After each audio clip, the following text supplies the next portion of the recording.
Good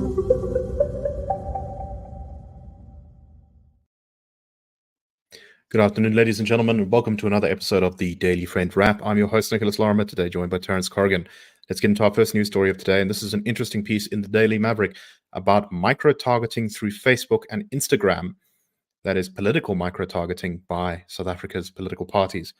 Now, according to the data that has been released by Facebook/Instagram, also known as Meta, uh, there are only opposition parties currently spending their money on Facebook advertising. Now, this is a little bit interesting to me as a sort of starting point, which is I think that I so Meta requires anyone who basically runs a political ad to kind of align themselves, make open who they are and what's behind it. This was in the aftermath of accusations that Meta had been used by foreign actors to influence the American election. They changed their policies to make it a lot more transparent in terms of who was funding political adverts. But the data that we do have about South Africa suggests that the DA is by far and away the largest spender on political ads on Facebook and Instagram, spending about 2.3 million rand in the last 90 days. The Freedom Front Plus comes in second with 245,000. The Referendum Party behind that, the Good Party, Rise Mzansi, the IFP, Build One South Africa, the African Christian Democratic Party, and spending just around 8,000 rand. So that's, I don't know, probably like one advert, is Al Jamaha, the governing party in Johannesburg, technically, I suppose. So what's interesting is you can also see the exact parameters by which the political parties were targeting. So, for example, the Freedom Front Plus, perhaps unsurprisingly, in their targeting of their adverts, based it on information about what Facebook pages you like. For example, do you like CakeNet or Geesgenoot or Afrikaans Groot pages on Facebook? Well, then the Freedom Front Plus is much more likely to serve you an advert on your Instagram or Facebook feeds. They also seem to be mostly targeting younger people. The DA, which spent by far the majority of this advertising money in the past 90 days, seems to be targeting people living in the Northwest, as well as people living in rural municipalities in Mpumalanga. So that's quite interesting because that suggests to me that they're maybe trying to target voters who they don't think they can reach in other ways, possibly people who are not listening to the kinds of media that they are more prevalent in. Quite interesting also was Rise Mzansi's spend was about 50,000 rand on 23 adverts over the past 3 months, but these were only targeting women between the ages of 27 and 45, which is a interesting insight into their campaigning strategy. Terence, what do you make of this? I mean, firstly, what's your take on the fact that the ANC and EFF don't appear to be advertising on these social media platforms, at least in the last 3 months? And furthermore, what do you make of what this says about the various parties and that are using these platforms to advertise?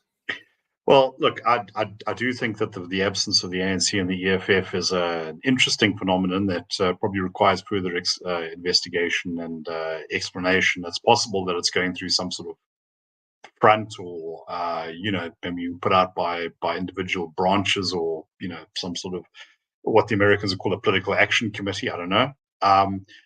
But maybe they've just done the calculations that this is not that this is not where their supporters are.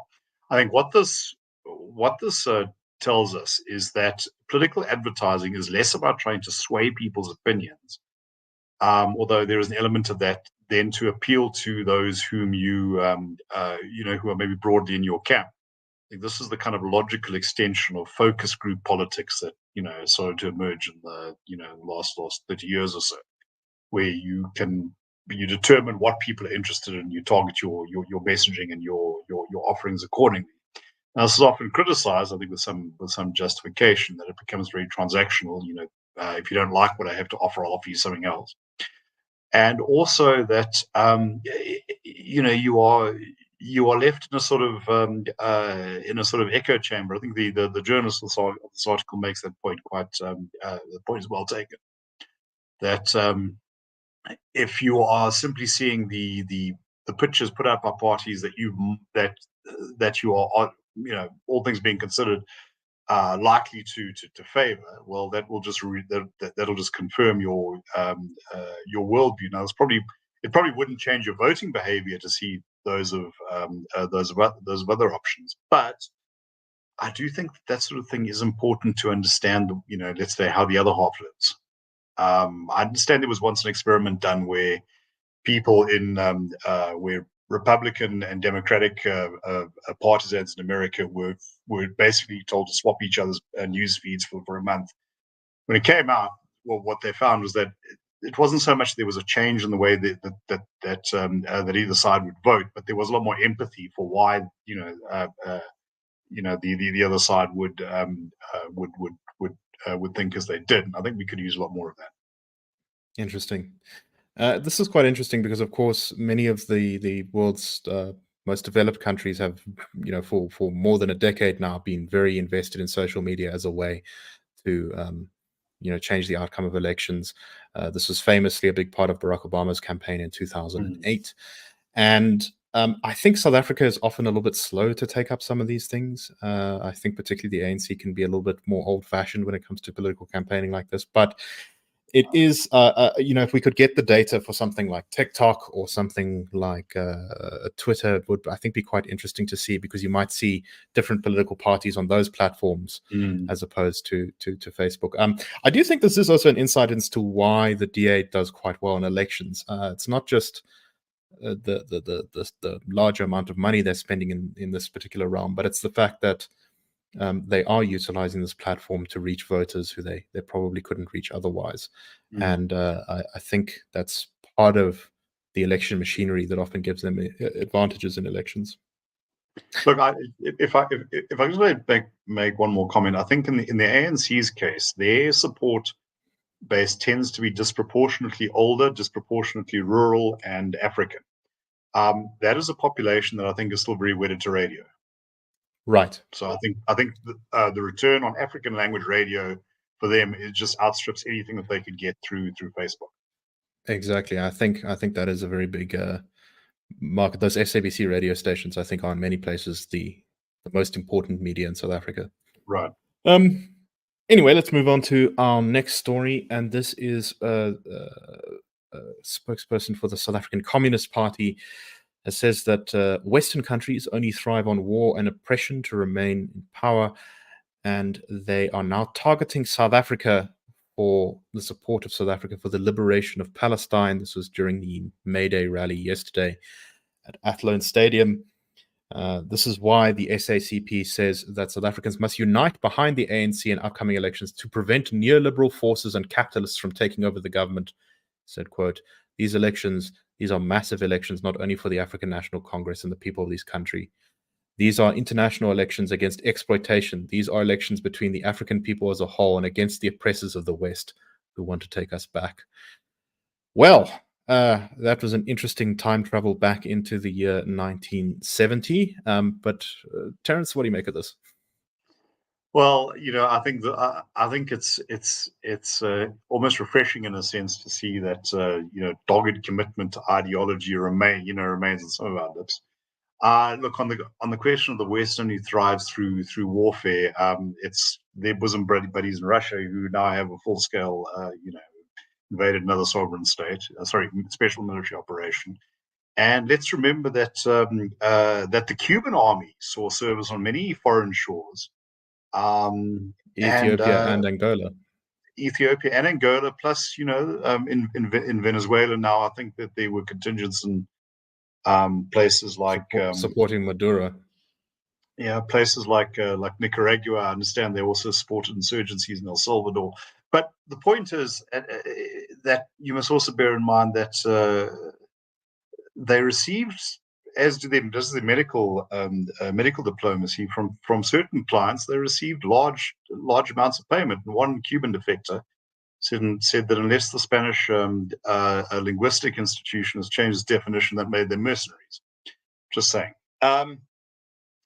Look, I think this is simply the mindset that someone like Mr. Mapela is invested in. I can tell you this though, that South Africa is not significant enough to warrant a kind of full-on regime change agenda because of a case at at the International Criminal Court, or was no, sorry, International Court of Justice.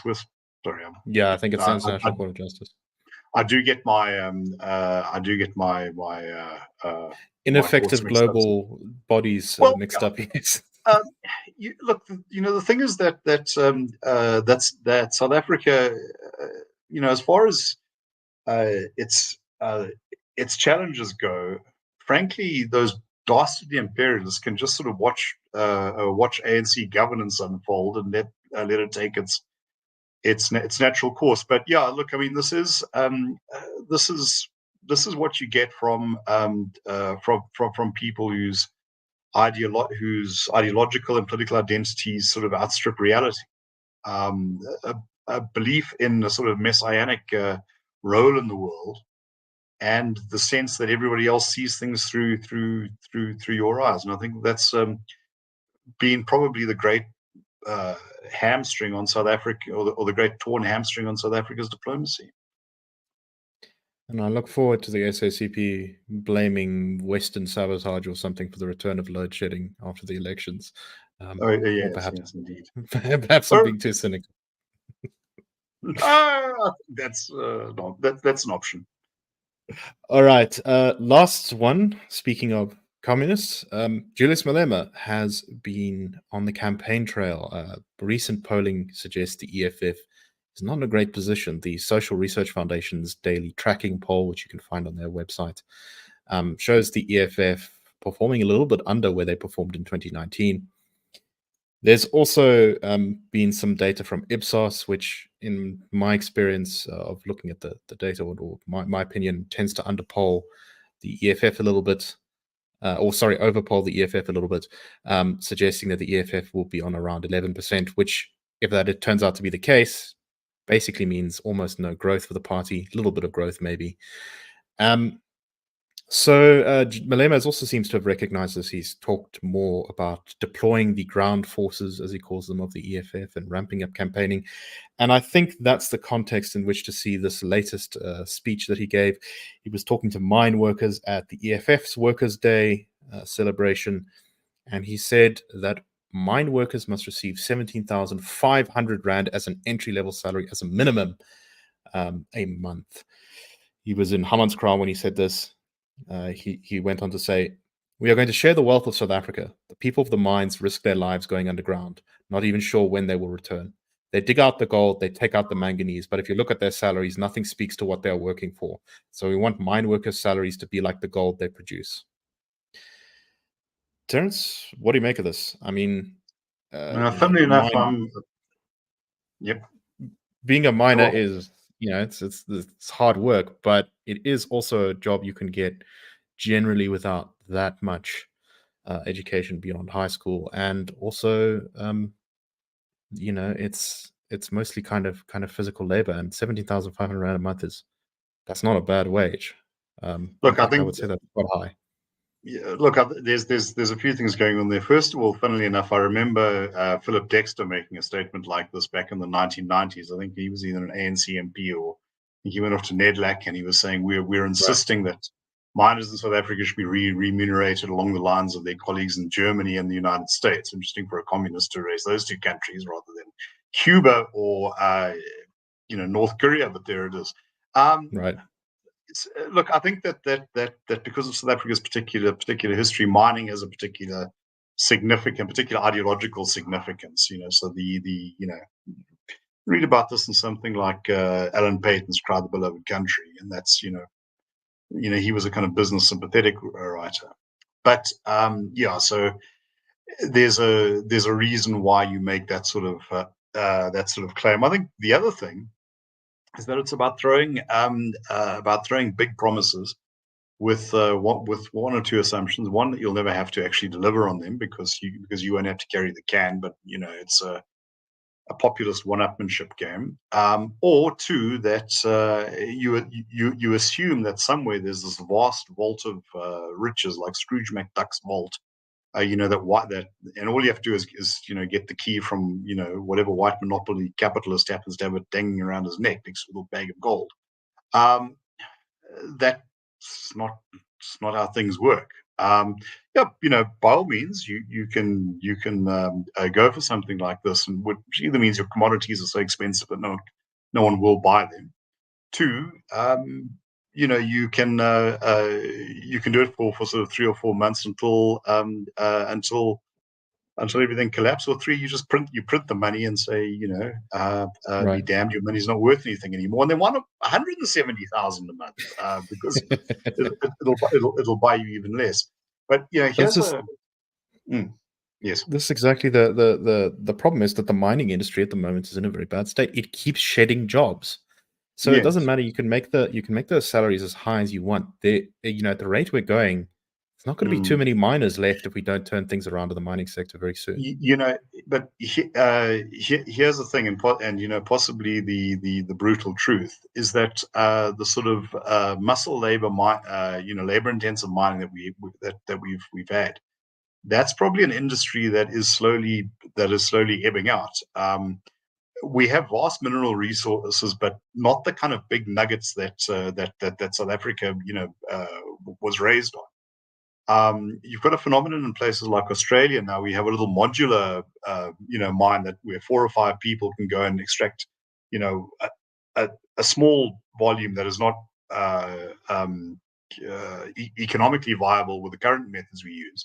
But those are generally, highly skilled, highly capable technicians, and they do command, the kind of wages and more than that Malema is talking about. But the thing is, then you have to have the skills pipeline to produce them. Right. And you need to also make the country a safe enough investment environment for people to be willing to risk that kind of capital investment. In other words, you can't be passing expropriation laws that will allow the government to expropriate property with nil compensation. Yeah, that would be that'd probably be a big no-no. Indeed. All right, that is, I think, the time we have for today. We hope you found the show interesting. We will, of course, be back tomorrow on Friday. I hope you all have a wonderful day. That's a wrap. The Daily Friend Show and The Daily Friend are a project of the Institute of Race Relations, the IRR. The IRR is a think tank which was founded in 1929 to study race relations in South Africa and works to change government policy to improve race relations through non-racialism and to ensure the prosperity of all South Africans. If you like our work and would like to support us, please go to irr.org.za and click Support the IRR, or you can go to thedailyfriend.co.za and click the Fund Us button.